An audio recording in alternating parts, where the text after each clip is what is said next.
Ada suara juga adalah mustahil bagi sifat kalam Allah. Dan seumpamanya ataupun sama waktu dengannya pada kata-katanya yang qadim. Bermakna kata-kata Allah yang qadim itu tidak boleh ada huruf, tidak boleh ada suara, dan Allah Ta'ala itu sentiasa berkata-kata. Ya, baik. Dalil Allah Ta'ala berkata-kata. Kita habiskan sukatan ini dulu. Apa dalilnya? Firman Allah Ta'ala, wa kallama Allahu Musa taklima. Baik, kita baca maknanya. Dan Allah berkata-kata dengan perkataan terhadap Nabi Musa. Itu dia. Ini Quran sebut sendiri. Allah kata sendiri khabar kat Nabi Musa. Jadi macam mana kita nak kata? Tadi kita mengaji tak berhuruf, tak bersuara. Kan? Okey, kita dengar huraian dia. Iaitu dengan cara Allah menghilangkan penutup daripada Nabi Musa dan memperdengarkan kepadanya kata-katanya yang qadim. Rupanya kita ni tak boleh dengar kata-kata Allah dengan sebab Allah tak ada hijab kita dengan Allah. Faham tak? Kan? Contoh macam ni kan. Pernah dengar Tok Guru ajar kita, apabila orang kata manusia diazabkan di dalam kubur, yang dengar binatang-binatang atas bumi tau kan, yang tak dengar jin dengan manusia. Kalau dengar hak tu penjara tak ada, balai polis saja ada jaga jalan tak gaduh cari curi. Pasal apa semua orang jadi baik. Yang dengar hanyalah binatang. Kita ni duk bawah kita ni, kalau tak kira gubuk atau mana pun, tapi sekarang kita terhijab. Kita terhijab daripada mendengar, daripada apa yang berlaku di alam kubur. Itu sama-sama makhluk kan. Yang Nabi Musa ni special, Allah lah angkat hijab antara dia dengan Nabi Musa tu. Tu dia macam mana rupa ya. Hebatnya pasal Allah Ta'ala. Minta maaf. Satu contoh yang boleh kita ikuti lagi. Apa dia? Sekarang ni kan kita baca a'udzubillahi minasyaitonirrajim. Kita mohon perlindungan dengan Allah daripada syaitan yang diam, termasuk jin-jin dan syaitan yang jahat. Iblis masuk sekali kan. Ada tak iblis keliling kita? Syaitan ada tak keliling kita ni? Ada. Nampak ke tak? Tak nampak. Pasal apa? Kita terhijab daripada melihat mereka. Tu pun ada hamba Allah puluh nak minta boleh tengok. Cari ayat minta doa nak ngapai nak bagi boleh tengok. Tak tahulah berdasarkan kepada pandangan Ustaz Arandin, lebih baik tak usah tengok, tak usah nampak daripada boleh tengok. Takut sekali duduk dalam bilik kita dah selimut. Ada dah selimut. Aduh. Kita baru nak mula semangat tengok-tengok. Nampak duduk macam kepala. Alhamdulillah jatuh. Kacau. Kita semangat Allah Akbar. Bayangkan khusyuk pun. Dia buat gitu. Kalau tak dengar, tak nampak. Kalau nampak, hak cerita dalam TV tu bohong banyak. Pasal apa bohong banyak? Hantu terbang cekik orang. Semua orang takut nak keluar. Tak tahulah berapa orang mati kena cekik dengan hantu. Tak ada lagi repot kepada polis ya. Baik kan? Jadi nak cerita bagi Allah Ta'ala mengangkat hijab antara kita sama kita pada hijab kan. Baik. Paling kurang hijab pakaian. Tak nampak kan, hijab pandangan mata. Okey, tak apalah. Habis. Dan memperdengarkan kepadanya kata-katanya yang qadim, bukan dengan makna Allah Ta'ala memulakan kata-kata kemudian ia diam, kerana Allah Ta'ala itu sentiasa berkata-kata. Rupanya Allah Ta'ala ni sentiasa berkata-kata. Bila sampai waktu ni dia nak cakap dengan orang ni, dia sambung kan? Faham tak? Sebab tu kalau lepas ni lepas sifat kalam, sifat apa? Lepas sifat kalam kaunuhu ta'ala qadiran. Okey. Tak ada dah sifat biasa, sifat ma'ani tak ada terus masuk sifat ma'nawiyah. Dia nak bayangkan kepada kita, ulama yang karang kita ni bagus tau, dia nak faham kepada kita bahawasanya selepas daripada sifat ma'ani ni pergi sifat ma'nawiyah, yang maknanya hal keadaan Allah Ta'ala itu sentiasa. Ada kaunuhu ta'ala, maksudnya apa? Hal keadaan Allah Ta'ala itu sentiasa, kalaulah qadiran, sentiasa berkuasa. Ni advance sikit belajar. Kalau hujung sekali kita jumpa kaunuhu ta'ala mutakalliman, hal keadaan Allah Ta'ala itu sentiasa berkata-kata. Nampak tak saya nampak ni? Ya. Maknanya Allah Ta'ala bercakap dengan Nabi Musa pada ketika itu, bukan sebelum ni Allah Ta'ala tak pernah bercakap, tak pernah berkata. Faham tak? Sebab Allah Ta'ala sentiasa berkata-kata, mengeluarkan arahan, berbagai-bagai arahan kepada seluruh makhluknya. Okay? Sebab tu dia kata sini, bukan dengan mana Allah Ta'ala memulakan kata-kata kemudian ia diam. Sebab Allah Ta'ala tak pernah diam dan sentiasa berkata-kata. Macam mana rupa Allahu Alam, kepada siapa dia cakap Allahu Alam. Nah, cumanya kalam lafzi yang sampai kepada kita, hak tu terhad takat tu saja. Adapun kalam lafzi yang ada pada Allah Ta'ala ada had tak? Ada had tak? Tak ada had tu. Hak Allah Ta'ala dia nak cakap ni. Apa dia nak kata, apa dia nak sebut, kepada siapa dia cakap, itu hak Allah Subhanahu Wa Ta'ala. Kat kita terhad 30 juzuk. Yang kat dalam kitab-kitab lain ada lagi. Semuanya kalau lafzi terhad yang kita boleh baca tengok. Tapi kata-kata sebenar Allah Ta'ala, bila kita kata Allah Ta'ala itu sentiasa berkata-kata, jangan dia tanya Allah Ta'ala kata apa. Dah banyak sangat no. Sampai tak henti-hentian. Minta tolong apa? Jangan fikir. Jangan fikir, jangan tanya. Kalau DJ radio pun tugas sehari 5 jam, 6 jam pun tak kira berhenti cakap. Tu DJ radio kan. Sanggup orang lain pula cari modal lain, sanggup cerita ikut susunan, ikut rancangan tu. Ya. Tapi dengan Allah Subhanahu Taala tak terlintas kita macam mana Allah Taala berkata-kata. Jangan fikir. Jangan fikir. Satu, jangan fikir bagaimana. Yang keduanya, jangan duk tanya. Jangan duk tanya. Allah Taala kata apa? Hak Allah Taala habaq lama dah orang tak buat. Kan? Lama dah arahan Allah Taala buat, tambah yang nak tanya pula. Itu dia. Baik. Habis tu yang A lah. B, jika ia tiada berkata-kata, maknanya kita kata Allah ni ada kala duduk diam kan, tak cakap kan, ada kala dia cakap kan. Nescaya ia bisu, dan bisu itu suatu kekurangan. Maka yang demikian itu mustahil. Dengan itu sabitlah Allah Ta'ala itu segala berkata-kata. Dan apabila sabit ia berkata-kata, maknanya sabit itu maka mustahillah lawannya, iaitu tiada berkata-kata. Ambil mengaji hari ini tak apa, dia sebenarnya memang mengaji akidah tauhid kena fikir, kena renung, kena fikir elok-elok kan. Sebab natijah yang akan timbul tu satu benda yang nak dapat dia, tapi kalau dah faham seronok. Allahu Akbar. Baiklah, sebelum masuk kepada sifat-sifat Allah itu ada 4 bahagian, saya nak baca kitab besar ni sikit lah. Nama saya sifat ni sifat kalam. Jadi saya nak buat ulang kaji sikit supaya kita tak boleh faham balik. Dia kata sekarang ni dalam sifat kalam Allah Subhanahu Ta'ala, maka Ahlus Sunnah berpandangan bahwasanya sifat kalam Allah tu yang kita belajar tadi ni, dia kata ni huraian balik lah, perangnya balik.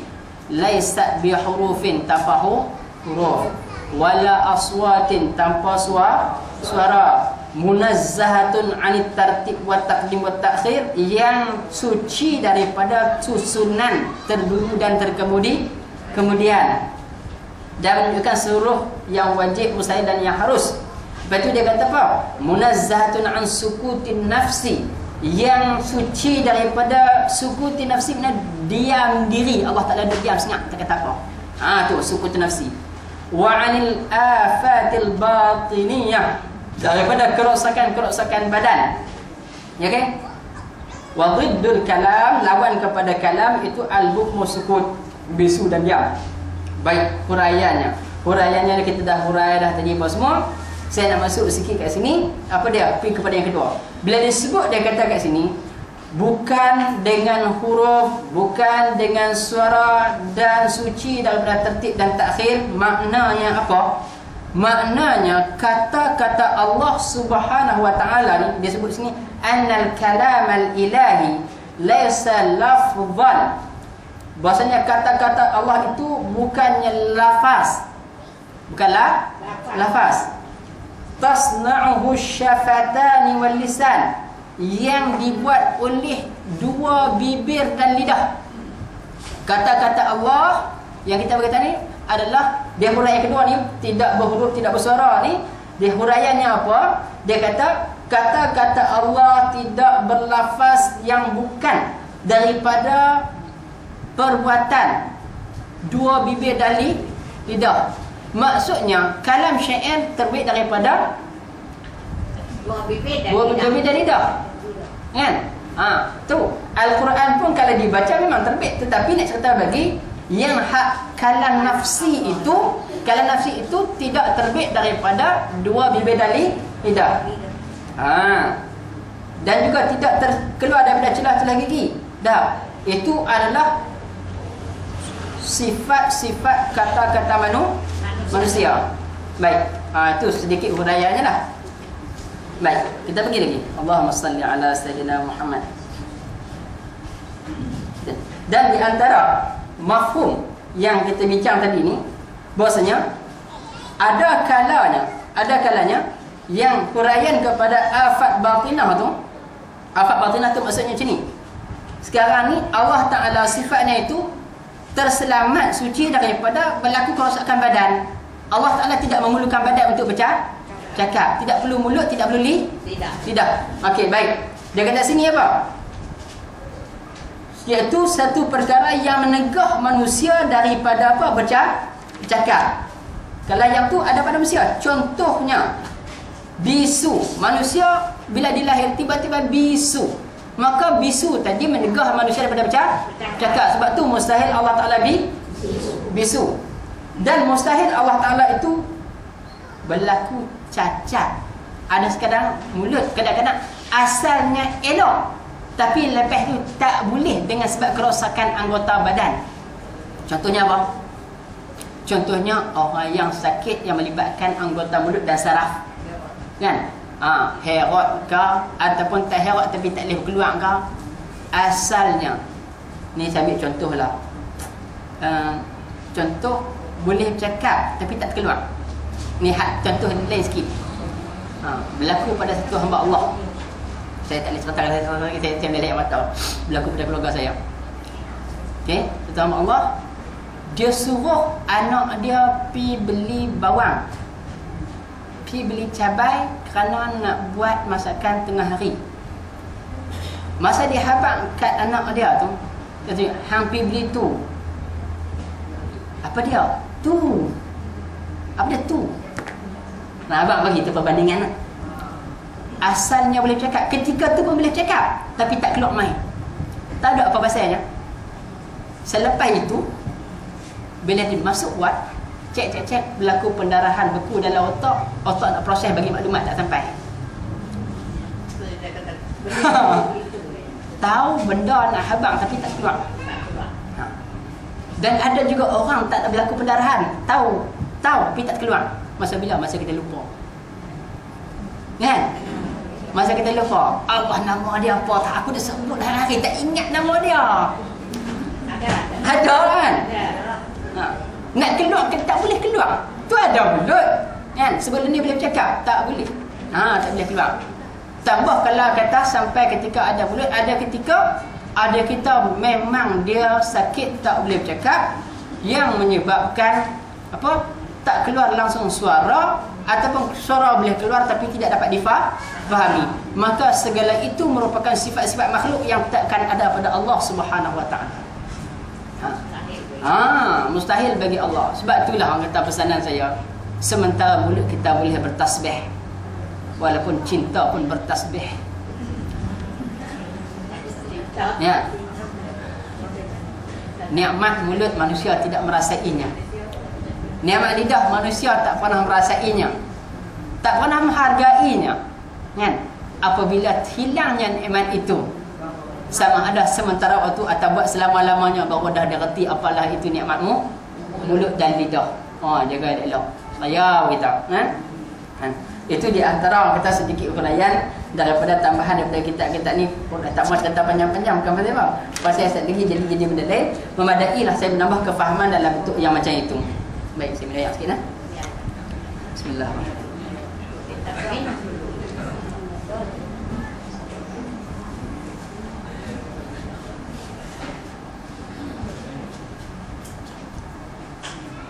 Tak ada jam lah. Tak ada jam kena buka handphone kau apa orang. Hampir 10:30. Tak apa.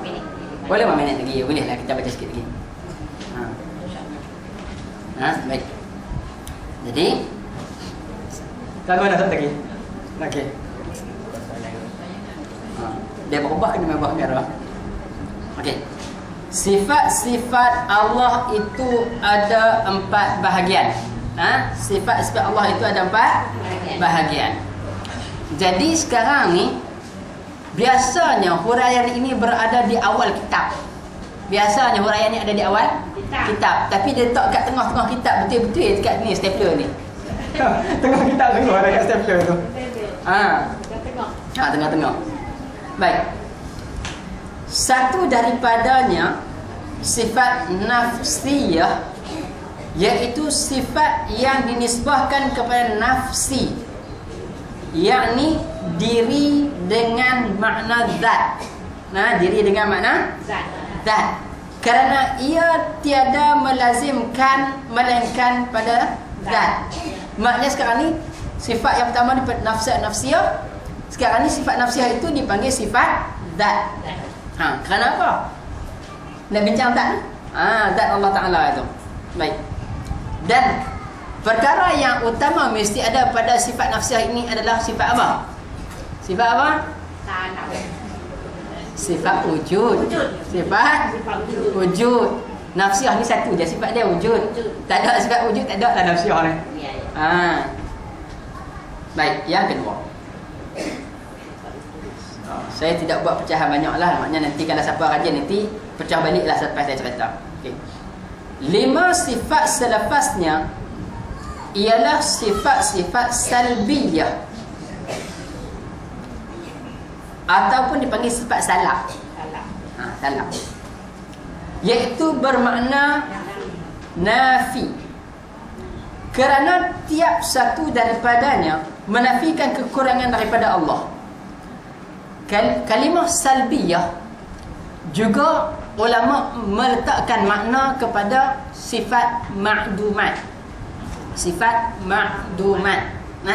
Salbiyah juga dipanggil ma'dumat. Pasal apa dia panggil ma'dumat? Ma'dum ni tiada. Ma'dum ni tiada. Kenapa tiada? Sebab sifat salbiyah ni ulama letak sebagai benteng pertahanan supaya manusia tidak mencampurkan sifat Allah dengan segala kekurangan. Sebenarnya dia tak ada pun.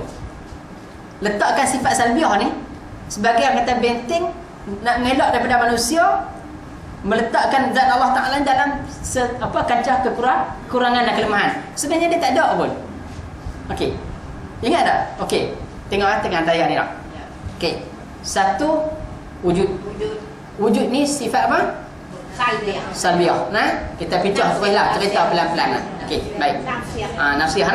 Nafsiyah. Bukan syamsiyah. Nafsiyah. Baik. Lepas wujud tengok saya kira qidam, baqa, mukhalafatul hawadis, qiyam ta'ala binafsi, wahdaniyah. Ada apa? Ada 5. 5 kan? 5 ini dia panggil sifat salbiyah. Sifat salbiyah ni sekarang ni wahdaniyat tu ada pada Allah, kan? Ada pada Allah wahdaniyat. Ada pada Allah. Dia nak habaq bagi Allah tu bersifat asal, tidak berbilang-bilang. Sekarang kita nak nafi berbilang-bilang daripada zat Allah. Tu dia kata sifat salbiyah tu dia nak nafi. Kerja sifat salbiyah tu nafi. Dia sebut Allah Ta'ala itu wujud, qidam, sedia ada. Nafinya apa? Nafinya Allah Ta'ala itu bermula dengan tiada. Sebab qidam ni sedia ada, tidak ada permulaan. Baqa tiada, tiada kesudahan. Maknanya kalau ikut pengajian ilmu tauhid kita, penumpuan kepada sifat salbiah ni membantu kita menangkis sedikit benda yang duk kacau kita ni. Menangkis sedikit benda duk kacau kita. Dari sudut orang kata maklumat yang ada, bila kita mengaji sifat salbiah, maka kita tahu benda ni tidak patut ada, tak boleh ada pada zat Allah Ta'ala. Memang tak boleh ada pun. Kan? Sebab tu kita salbiah tu nafi. Baik. Allahumma salli ala sayyidina Muhammad. 5 dah nak? Jadi 5 campur 1 jadi berapa? 6. Baik. 7 sifat ma'ani. Selepasnya sifat-sifat ma'ani. Sifat ma'ani juga dipanggil sifat maujudat. Juga nama dia dipanggil sifat maujudat. Okey. Kerana ia beberapa makna yang berdiri pada zat Allah Ta'ala. Dia sentiasa ada dan sentiasa berdiri pada zat Allah Ta'ala. Inilah 13 sifat serta lawan masing-masing dan dalilnya. Maknanya diambil daripada awal tu, dia ambil 13 tu mana ambil pada awal lah. Tapi sebenarnya dia berapa? Sebenarnya dia berapa tu? 7. Maknanya yang 13 ni semua sifat lain juga bergantung pada zat Allah Ta'ala, berdiri pada zat Allah Ta'ala. Cumanya sifat makni jadi 7. Baik. Ini 13 sifat serta lawan masing-masing dan dalilnya yang wajib kita mengetahuinya secara terperinci pada qaul yang rajih, iaitu qaul Imam Asy'ari. Maknanya kita ni, sebab itulah orang dulu-dulu kan, saya punya orang kata penghormatan pada orang dulu, dia mengaji tu, dia mengaji hak mula kita, dia mengaji dia ngapai sebab 20 dulu. Ngapai lah, hang faham tak faham reti tak faham, ngapai lah buta-buta dulu. Dah hang ngapai dapat, hang pergi dah cari mana-mana guru mengaji pondok bagi faham apa isi dia. Rupanya bila kita mengaji kat sini, apa dia habang? Inilah 13 sifat serta lawan masing-masing dan dalilnya yang wajib kita mengetahui secara terperinci. Itu dia. Jumpa dah hukum. Pada qaul yang rajih, pada qaul pandangan yang kuat, iaitu qaul Imam Asy'ari, Abu Hasan Al-Asy'ari. Maka sifat ma'ani ni kalau kita mengaji elok, banyak boleh tolong kita lah. Hak pertahanan pun ada, hak bertambah ada. Kita boleh ada tawaduk kita kepada Allah. Kita boleh rasa mengaji tauhidnya seronok mengaji dia. Dia hampirkan kita kepada Allah. Dan orang kata dia merupakan sebahagian daripada tasawuf. Baik. Yang keempat, berlainan pula dengan qaul Al-Qadhi. Siapa dia Al-Qadhi ni? Beliau Abu Bakar Muhammad bin At-Tayyib Al-Baqalani Al-Makki. Dan Imam Haramain yang berpendapat bahawa segala sifat yang wajib diketahui secara terperinci itu ialah 20 sifat dengan ditambahkan lagi sifat ma'nawiyah. Boleh? Jadi nak cerita bagi yang kita habaq kata sifat 20 wajib ketahui semua ni, pandangan siapa? Pandangan daripada Qadhi Abu Bakar Muhammad At-Tayyib dan juga pandangan Imam Haramain. Manakala Imam Abu Hasan Asy'ari dia kata padan takat 13. Okey, baik. Dah sambung pergi hujung tu. Baik. Allahumma salli ala sayyidina Muhammad. Sifat ma'nawiyah yang 7 dan Syekh Sanusi menjalani atas qaul ini di dalam akidahnya yang terdapat pada kitab Matan Ummul Barahin. Dan inilah qaul yang masyhur sekarang. Mengaji kitab tauhid boleh mengaji juga kitab Ummul Barahin. Kitab tauhid ni banyak, Matan Sanusi apa semua kan. Pilih mana-mana nak ngaji peringkat rendah dulu. Tapi kita kira mengaji ni tang ni antara rendah dengan tinggi ya. Duduk tengah-tengah. Kadang-kadang rasa rendah sangat, kadang-kadang rasa tinggi sangat, tak sampai nak jejak. Walau macam mana pun, saya nak tambah kepada huraian kepada sini bahawasanya berlaku perselisihan pendapat di kalangan ulama. Ada ulama-ulama dalam akidah, saya tak tanya, di antaranya Mu'tazilah. Mereka menafikan bagi Allah sifat ma'ani. Okay. Dan mengiyakan sifat ma'nawiyah. Kita dari sunnah wal jamaah, kita terima 20. Faham tak? Kita terima 20 semua. Tapi ada juga ulama dalam mazhab akidah Islam ni, dia tolak 7, dia pakai 13. Hak 7 dia tolak tu sifat ma'ani, qudrat, iradat, ilmu, hayat, sama', basar, kalam.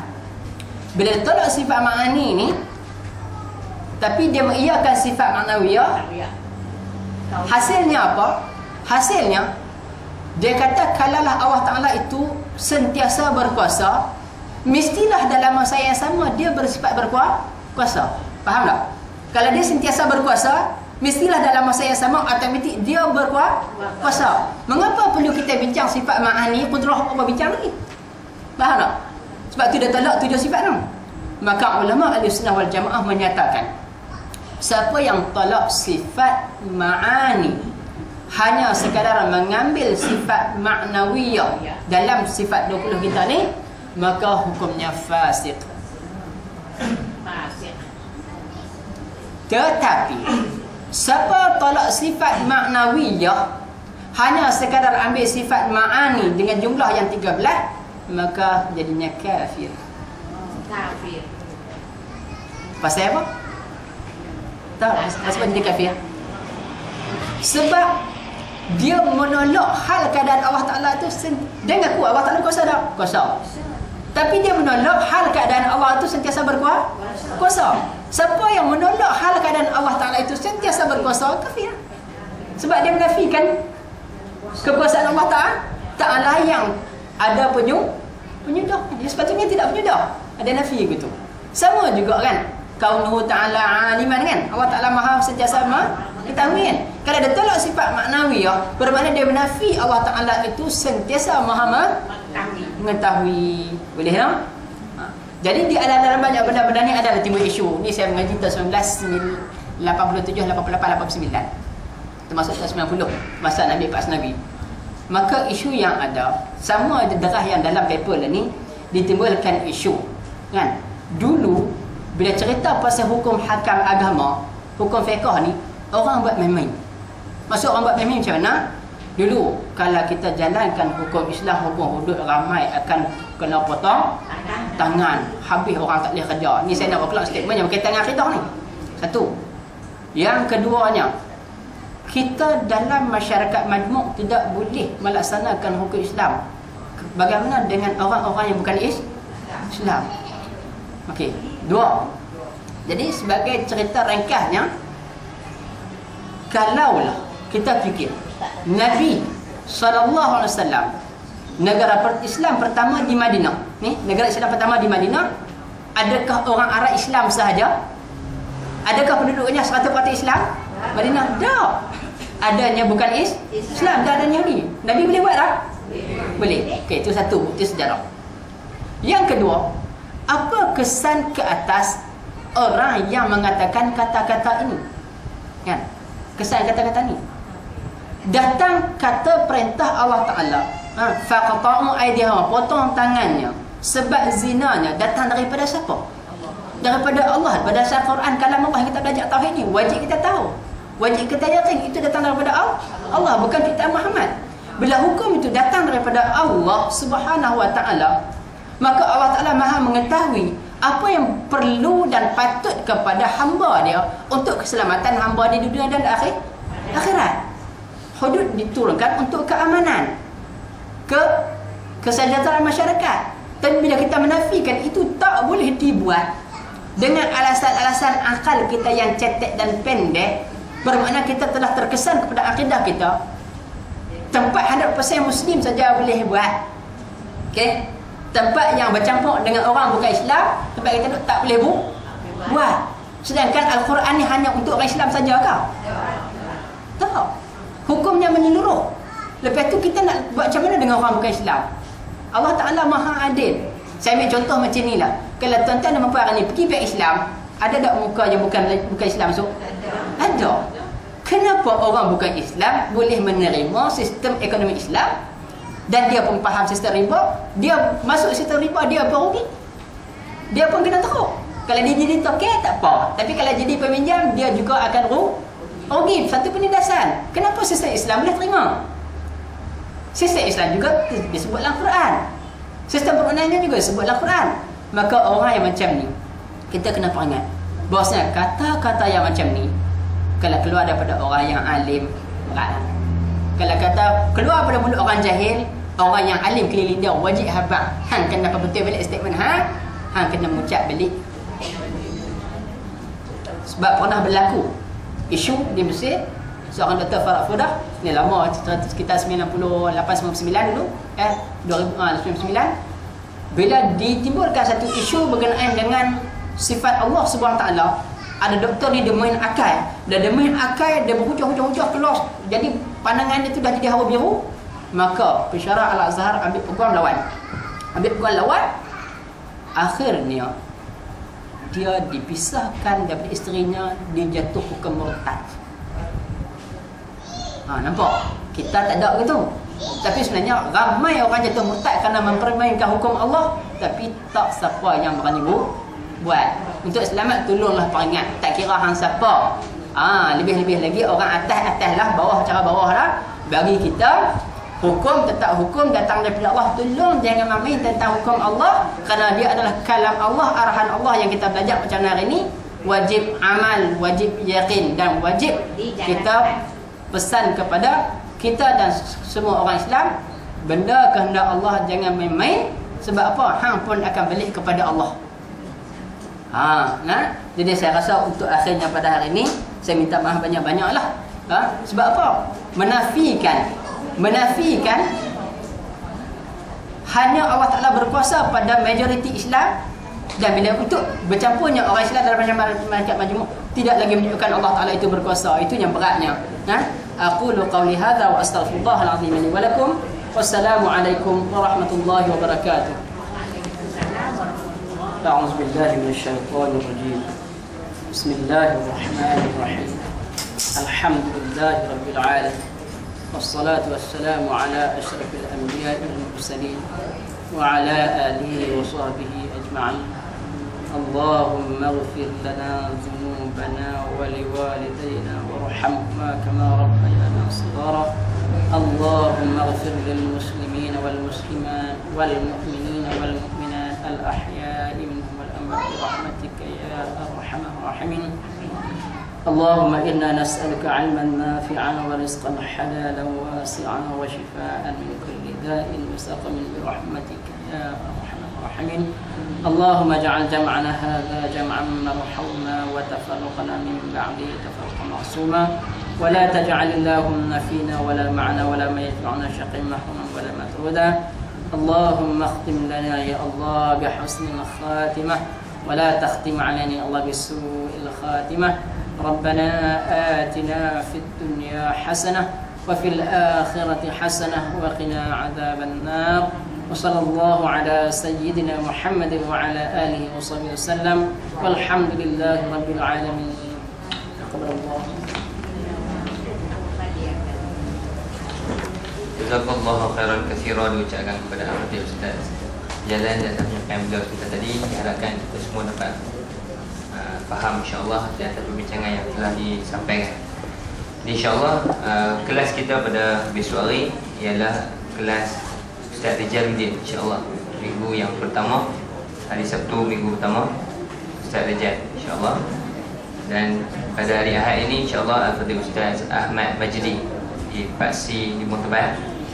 Dan kuliah kita di sini di Paksi Parinibung ni ialah Al-Fadhil Ustaz Badrul Abdul Rahman, insyaAllah kitab Riyadus Salihin. Kitab Riyadus Salihin minggu depan insyaAllah.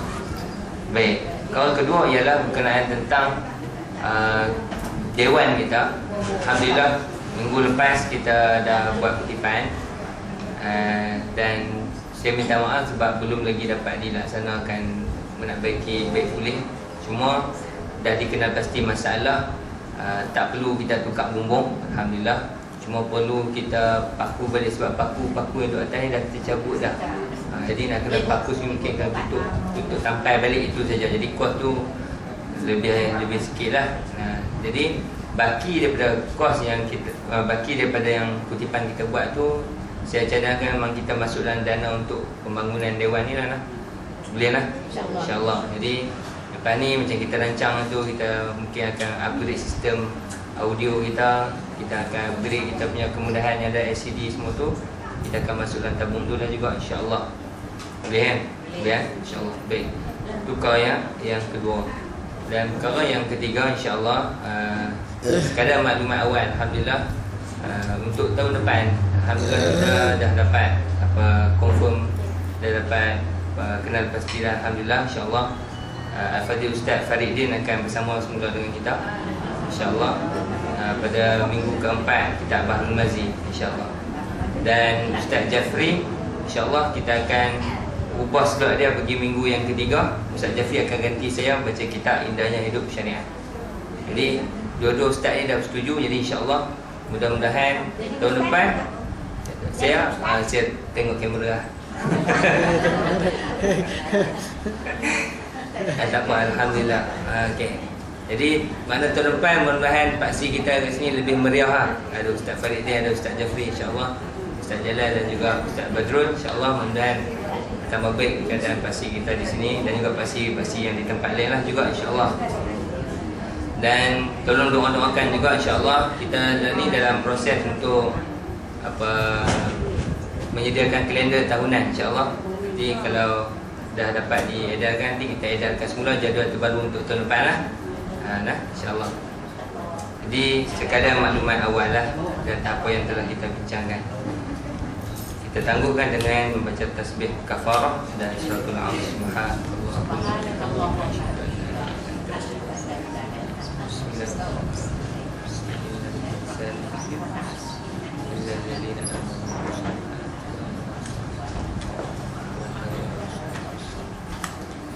Assalamualaikum warahmatullahi wabarakatuh.